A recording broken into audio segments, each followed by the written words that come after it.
Hi everyone, welcome back to my channel. I hope you're having a lovely day today. So for today's video, it's obviously going to be another wickedly weird Wednesday, but as you might have noticed, I'm coming at you with my makeup already on because I don't have time to sit and do my makeup and film this video today, but I still really wanted to do a ghost stories video for you guys this week. So I'm just going to read the stories today and hopefully you still enjoy it without the makeup. So with all that being said, leave a like if you enjoy videos like this so I know to carry on doing them. Leave a comment down below, especially if you have any ghost stories. If you want to send them me in the comments on Instagram, on Twitter or X if you call it that, which I don't think anyone does. I'll leave my Instagram on the screen for you now. And also, just before we get into it, please consider subscribing because I'm really trying to hit 700 subscribers before my birthday, and we're very nearly there. But yeah, with all that being said, let's jump into the video. So this first story is called The Shadow Lady. Hi, I had an experience 13 years ago when I was 18. Kind of funny where I experienced this, but it's been on my mind lately and I want to know if anyone knows what it was, why I experienced it, and if it was good or bad. So, I went to my auntie's one night. She lives with her husband. He hadn't had any alcohol. Sorry, that wasn't funny. I just... Anyway, she always says it's a creepy house. An old lady lived there before her who was friendly with all the kids in the street. She was a popular lady. I went to the toilet one night, which is upstairs. They was downstairs and left the door open, and it was quite a big gap. I started to hear banging and it sounded like someone was running around at some speed. Really loud banging. I began to shout because it scared me, thinking they was playing a prank.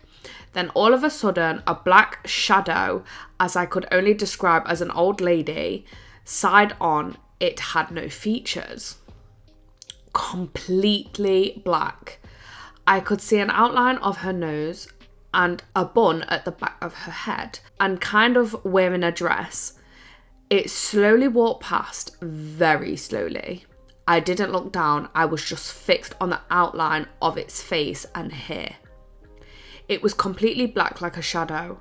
Then I got up and came running down the stairs with my pants not even pulled up. Honestly, that would be me. When I got into the living room, they were stunned. They were sat comfortable. Then I explained what I saw. Has anyone ever experienced this? Was it the old lady? Did it mean no harm? I've never experienced anything like this since. My auntie split from her husband since she didn't live there, but after that, any time I went, the vibe felt bad and dark. Oh my god, that is so spooky. What the hell? Honestly, I would have run down with my trousers down too because it would have freaked me out. Okay, this next one is called My Old House Was Probably Haunted. Great. So my grandparents was raised in an old house, probably built in the 1930s. So eventually my mum and siblings decided to move in and help them out. So I pretty much grew up there. I always had off vibes. I would dream about dead family members and I would wake up crying, begging to sleep with my grandma.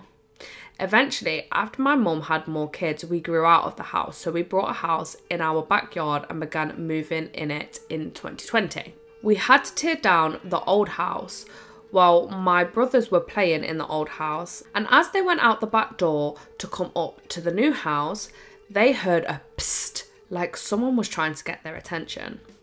So they turned around and they saw a very tall figure. And it was a man, and he stood there looming over them. So my brothers immediately started yelling and crying, running up to the new house. Me and my grandma were on the porch when they came running up. And I knew they weren't faking because my grandma said that was my father and they refused to ever go back down there. Now it's tore down and everything is gone. Please share other stories or something similar to my experience. Oh my god, that is so freaky. Okay, this one sounds like a juicy one. My childhood house was insanely haunted. In my late teens / early 20s, I was a strong atheist and stopped believing in ghosts.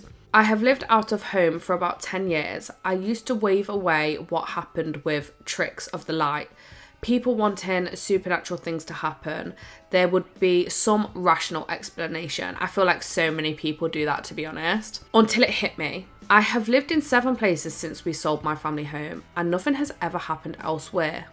Nowhere near. Not even the small things, like going into the kitchen and all the cupboard doors being open. Sorry, small things, I would crap my pants if I walked into my kitchen and all my cupboard doors was open. Or getting calls from the house phone to my grandma's mobile, despite no one being in the kitchen where the landline was. I know spoofing was a thing even back then, but it was the actual number and we knew no one into that stuff. The amount of shit that happened is insane. From voices, electrical items messing up, to seeing items fly by themselves, to full-blown apparitions. Oh my god, no. Millions of stories, but 2 stand out. So this is just a bit of backstory. Layout of the house. On the right side, open plan living dining area, semi-open kitchen. On the left, in the middle of the living room and dining area, there is a hallway. Immediately on the left, stairs, downstairs, grandpa's living area. Next on the right, bedroom 1. In the corner of the hallway, master bedroom. After turning the corner, to the left, 3rd bedroom, straight ahead, toilet, to the right, bathroom. Incident 1. It was about 7 p.m. Grandpa had gone to bed. My siblings and I were in the lounge room. My grandma was in the kitchen. Mum was getting angry because she couldn't find her nasal spray. I retreat to my room. I changed my mind and decided to try and help my mum find her nasal spray. So at this point, I'm in the doorway of the bedroom 1. Mum is at the start of the hallway. No one was further down the hallway. My mum yells, "Someone must know where my nasal spray is. Give me it." And from the direction of the end of the hallway, the nasal spray flies through the air, hits my mum and bounces back down the hallway. Oh my god. I exclaimed, "The hell was that?" And mum looks at me and says, "You saw that, right?" No one was down the end of the hallway. I saw it fly down the hallway. Oh my god, stop. I would have fucking screamed, what the hell? Incident 2. This probably happened about 12 years later. Nan and Mum were out. We had had someone sleep over, so the spare mattress was standing up in the hallway. My grandpa asked my sister to take it down the stairs. I watched my sister take it down because we had a gate on the stairs, so I closed the gate for her. Then all ended up talking in the kitchen for a bit, and then my grandpa goes to return downstairs, and us kids went off to do our own thing. And when we walked towards the hallway, the mattress was back in the hallway.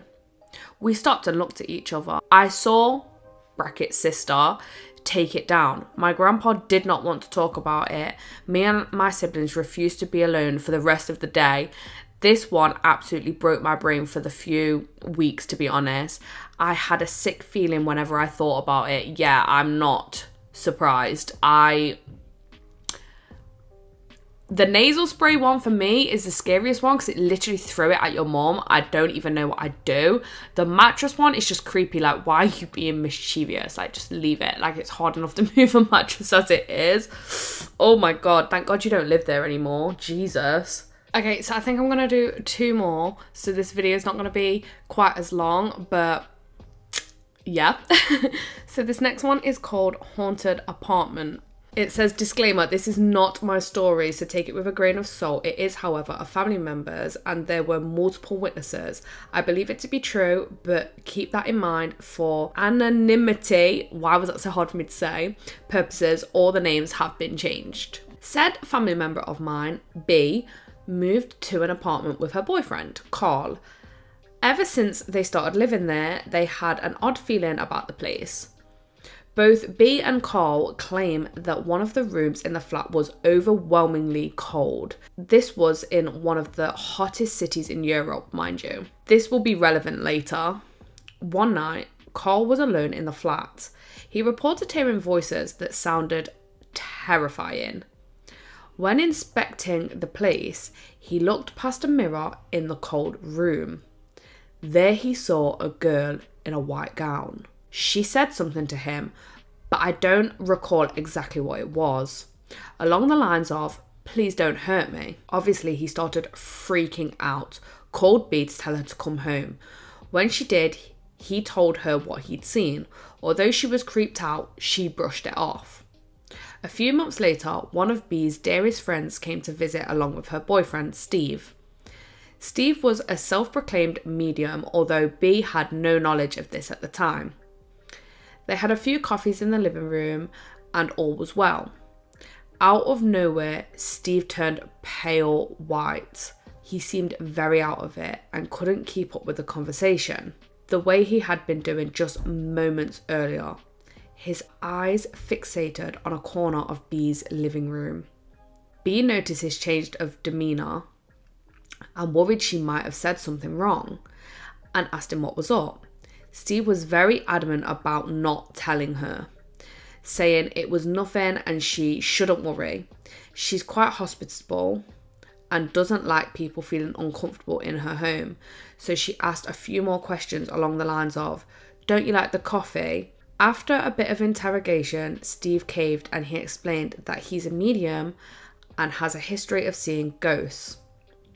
Then he began describing what he saw. A small girl in a white gown. He said she looked very scared, but not scary. B was, to say the least, shocked. The description fit perfectly with what Carl had seen, of which Steve had no knowledge. There were more weird occurrences, gusts of wind on very warm days. Again, the city is asphyxiating in the summer, and that's putting it lightly. Cold spots, voices, footsteps, all the faucets turning on at once, etc. At some point, B and Cole decided they couldn't take it anymore and moved out. They even broke their lease in a bad situation economically. Basically, they couldn't have been more desperate about leaving. I'm sharing this because it's a story that's never left my mind. I find it incredibly compelling because of Steve and Cole's matching descriptions. So I thought some people in this might as well. Oh my God. Why was the ghost so scared? That makes me so sad. That makes me think that like something happened to her when she died. That is so sad. Why do ghosts, by the way, like I've never had none of this happen to me and hopefully it never does, but why do ghosts always seem to be such an inconvenience? Like, why would you turn all the taps on? Like, why? Do you know how expensive a water bill is? Why would you do that? And like the other story, like opening all the cupboard doors. Why? Why would you do that? Anyway. Okay, so this last one is called Comforting Loving Ghost. It says this is quite detailed. So throughout the last year, I had a nerve-wracking experience, which I won't go deep into right now, but the spirit used to lick my neck with such passion. Sorry, what? Mind you, I've never been neck kissed before, so I don't know from where I can make up that feeling in my head. It can't be just a dream. They were very intense neck kissing several times and they were very, very wet and I would get aroused. Oh my God. Yes, one I had last month too. They are different every time. My mind can't make this up. Not just dreams, they were very real, realist feeling. And this spirit one day, I was crying and lonely. I had no one in my life. I had no friends in college. I could not talk to people. I am autistic. So one day I cried and thought that maybe this spirit can help me, really just my last resort. I prayed to him to make this situation better for me, to help me. And the next day I had my professor call me out for always being alone. And then the same day I talked with a girl, my junior of the same major. We exchanged numbers in the bus because coincidentally she was travelling in the same bus and sitting in the same seat. This is a huge achievement for me, by the way. And very soon after, a boy junior of the same major as me came to me and wanted to help me because he saw me alone. Then, soon after, my classmates told me to come join them and I've been okay since then. All this didn't happen in the last 1.5 years of college. I really don't know if I'm being delusional in this one, but it clicked me that day on why it's happening. I forgot about the spirit, but last night again I was crying for some reason. I thought of the spirit and asked him to help me. And guess what? He came in my dream. And whenever I think of him, it's just for seconds. I have no expectations of him really helping me because I was skeptical. But when I'm really sad and hopeless, I pray just because I'm hopeless. I should mention that the dreams are always in the position I'm sleeping. If I'm sleeping on my side, he will be behind me. If I'm sleeping on my stomach, he will be on my back. And I feel the pressure of his body in my sleep.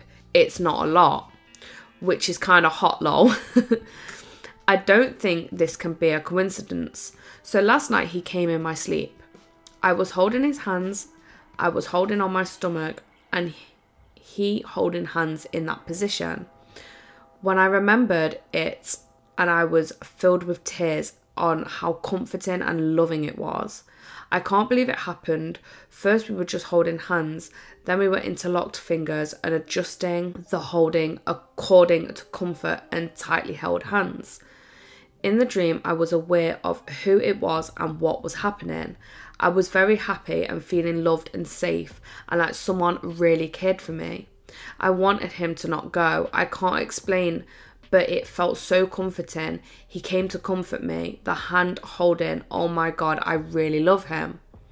And all these things only happen when I ask for him for help, not the neck kissing. Few months back, I really just fell for him, wanted to meet him, but later I forgot. And last night again, he came. I don't know, I just really love him and want him. I feel like he likes me a lot, but sometimes I get scared too at night. After all, we're humans. I don't know. Does he know everything about me? Why does he like me so much? I can't explain this love for him, but I feel special. He comforts me when I'm sad and helps me. I feel really weird. Is this all an illusion? If it's real, then just make me dead already. I want to meet him. Kidding. But I'm eager to meet him. Also, just to mention, I do a lot of shadow work too. Someone said it can be because of that too. Does anyone know why this is happening? What does he want from me? Does he really love me? And why does he help me? A few months back, I read how it's dangerous and someone on Reddit told me they'll work with my energy and it didn't come back for months until I thought of him and wanted him to come. Okay, that is a lot. I'm so glad that you've managed to make friends. Like, I feel like it's so important to have people that you can talk to. But that is so scary. I couldn't think of anything worse than a ghost touching me, let alone like kissing your neck and stuff. Like, no. Yeah, that's really, really scary. I would kind of look into like how you can probably banish him. I know you said you really, really like him, but it's just not good. It's just not good. But that is all of the stories I have for you this week. I will be back next Wednesday with another story for you all. Well, another few stories. If you have any ghost stories or just any kind of weird stories in general, like people are weird too, let me know. Leave them in my Instagram messages if you want to keep it private. You can send me voice notes if you like. I really, really don't mind. I'll leave my Instagram on the screen for you. You can also send me them, am I okay, on Twitter or X. If you like, I'll leave that as well. But yeah, I really hope you guys enjoyed today's stories. I think a lot of them were really, really creepy. But yeah, I hope you enjoyed them. Sorry this episode was a little bit different to normal. Let me know if you prefer me just sitting down and talking about the stories, or whether you prefer it when I do my makeup as well, because I don't know. But yeah, if you did enjoy this video, please leave a like, 'cause it really, really does help me out. Leave a ghost emoji in the comments for me, because that really, really helps with the algorithm as well. And please do consider subscribing if you are new around here, because I am trying to hit 700 subscribers before my birthday. Birthday, and we're very, very nearly there. So yeah, anyway, I hope you guys have a lovely rest of your day, and I will see you in the next one. Bye guys.